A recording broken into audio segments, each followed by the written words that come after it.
Truckers Classic.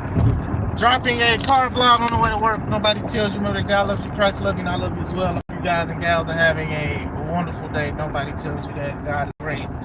Praying for God over this nation. Praying to God for this nation. Praying that the nation yields to Christ, the Son, to die for our sins, to give us an opportunity to return to our Father, because a lot of people were chosen, a few nations were chosen, but, you know, Christ is the last straw for us. That is the last form of grace for us. So if we're not aligned with that, we are not aligned with our Father. So always remember that. Make sure you subscribe to the Taking Home podcast, where I talk about professional wrestling topics, and I put in my matches as Classic Alpha, professional wrestler of 13 years. It'll be 14 next month, Lord willing. Look at all of my content as far as wrestling. You know, we talk about WWE, AEW, TNA, the Indies. We talk about me and my wife's professional wrestling company, C3 Ultimate Wrestling. I also put up my matches as Classic Alpha. Like I said, there's a playlist of all of my matches from years ago to months ago. So like, I do continue to keep it updated as much as I can. Speaking of C3 Ultimate Wrestling, make sure you subscribe to that channel as well. That is me and my wife's professional wrestling company. We just celebrated 7 years being in this wrestling business, anniversary 3. We got a lot of stuff lined up. A lot of big things are happening. February 21st will be our first show of the year. It'll be called Big Business, B-I-G Business, Dyer, Indiana, Harold's Private Venue. Tickets are on sale now on Eventbrite. They're $5 off on Eventbrite. There'll be $5 more at the door. Also, May 23rd will be the second show. That's confirmed. It's called 20. It will be the 20th show ever that C3 has ever done. So it's going to be a big celebration, big debuts, big wrestling. Once again, I guess the theme is big for 2026. Also, Classic Alpha fans, if you do want to see me February 21st, also at Big Business, I'll also be wrestling at Backbreaker Wrestling, Double Down. That'll be in Griffith, Indiana. So I'm wrestling for C3 in the afternoon, and in the evening I'm wrestling for Backbreaker Wrestling. So, top of the morning, God bless, God bless. What up, Courtney? What's up? What up, Raphael? God bless, God bless. Roman Cook Punk. He did. I want to talk about two things, if time allow. Let's talk about Roman and CM Punk. I did look at a little bit more of the promo, because I spoke about it yesterday. I said I only saw clips. And honestly, I do think that it was a good sparring between both men when it comes to certain situations. You know, Roman brought up the bracelet, and Punk was saying, you know, you're a part-timer, this is my house, I'm the champ here, I run things. You know, it was good. It was some good sparring between both guys. I think that, like, to see Roman, and, you know, obviously including the bloodline, how far he's become at being the face of WWE. And one time where he did try to have a sparring promo with Cena, and remember, he forgot what he was supposed to say. And then Cena was like, this is a promo, kid. If you want to learn how to, you know, be better, you got to learn how to do one. And people laughing at him because, you know, he did mess up his promo. We've heard suffering succotash.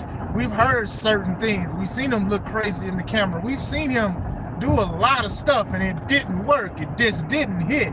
And for him to evolve, you know, not elevate, evolve to where he is and can speak with CM Punk, Microphone King himself, it was pretty good.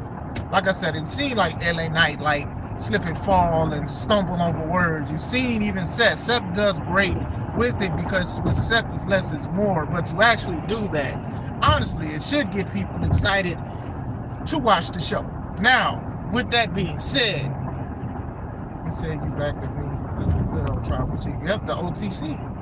So with that being said, yeah, like I said, I think that Drew and Roman would have been a lesser value fight, because they fought so many times before. And Roman and CM Punk, they have a past with the Shield and certain things and stuff like that. But I do think, like, these two different guys here, honestly. You can say Punk changed a little bit, but Roman is the OTC now, and it's definitely different. And it's very interesting. Like I said, my only pullback is, like, you know, the World Heavyweight Championship is involved, and it's like, obviously, you know, Roman has made promos of not caring about it being a secondary title and stuff like that. And, you know, he said, I just chose you because I hate you. So it's just like, okay, well, dang, not only is the belt in the back seat, it's not even in the back seat, it's in the trunk about the situation. But still, you know, I was just big on, like, championships being championships. Like, this is supposed to be one of the most prestigious matches for this title. So I think they should tout that out a little more.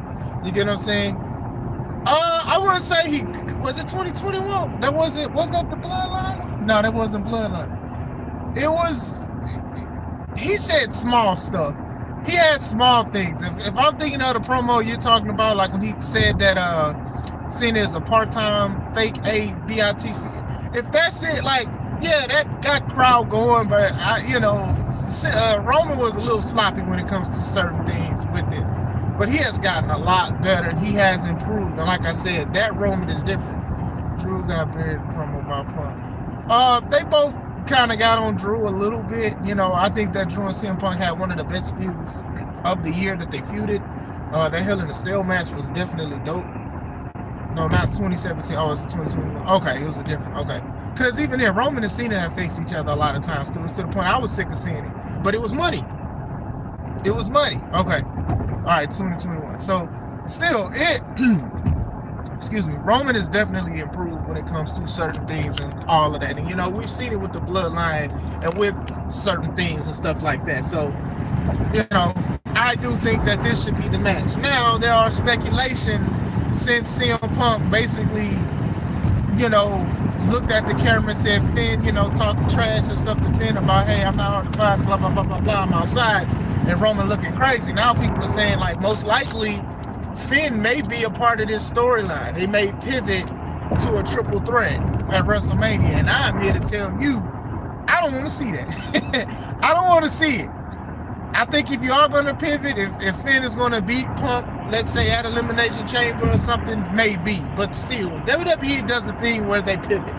And sometimes they'll pivot and say they listening to the fans and they think that they know what's best for business. And sometimes it works. For example, last year, it's supposed to be Io versus Bianca for the belt.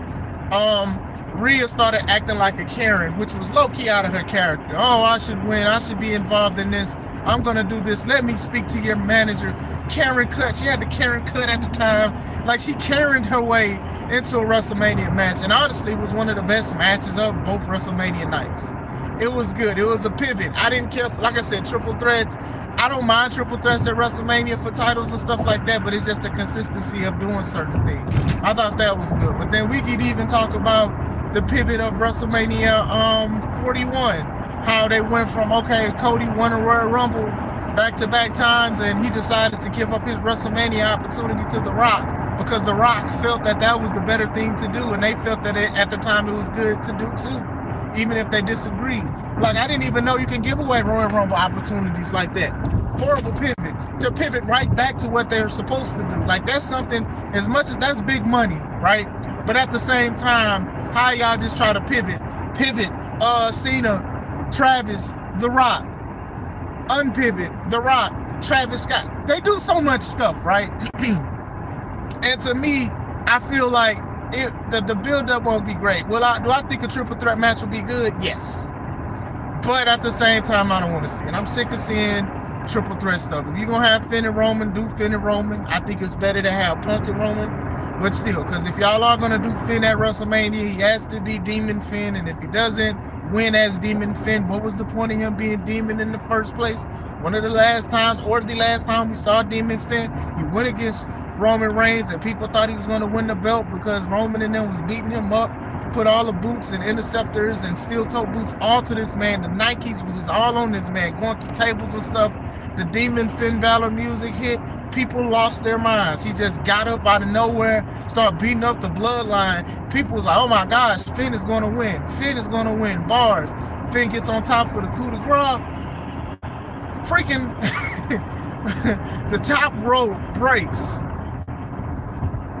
Hurts his ankle, Roman wins. Like, what was the point of teasing Finn like that? Like, what was the point? What was the point of it?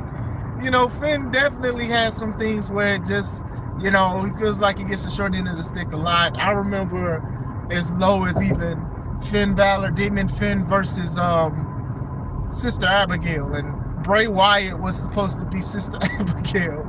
And Finn Balor was supposed to oh my gosh, poor Finn, man. Poor Finn. Poor Finn. Yeah, I remember he said, as long as I don't see it, I'm not going to miss like this. Oh yeah, I remember that. That was funny. When the title was universal. Yeah, I do remember. I thought that was crazy. Hey, what's going on? Edge beat D-Man. Yeah, that's right.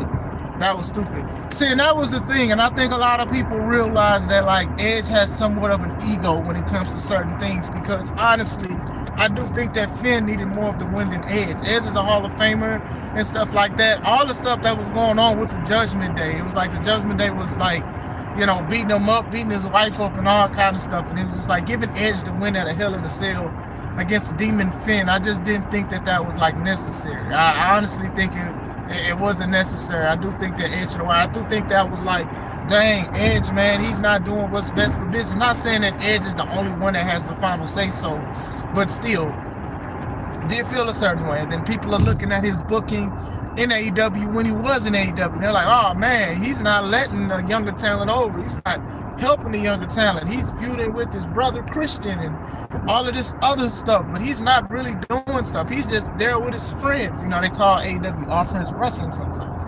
So still, Finn definitely should have won that one too. I'm not even saying that Demon Finn should be undefeated, right? But at the same time, it's just like, what's the point of like promoting Demon Finn if he's just gonna lose all the time? You get what I'm saying?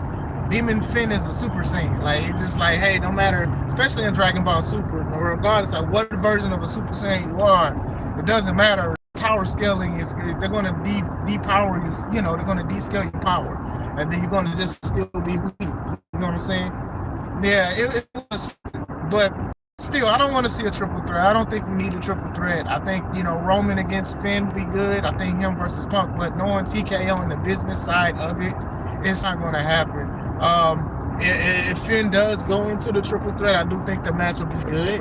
I just don't want to see it. We don't need a lot of pivots and stuff. I know they're going to say we want to keep you on your toes and expect the unexpected, because even like last year, I'm going to always bring this up. Like, Bianca was the champ, and no, not Bianca. Bianca won the Elimination Chamber. So she was supposed to go against Rhea Ripley. And I was like, oh, okay, finally, they're going to have a rematch. Supposed to go against Rhea Ripley.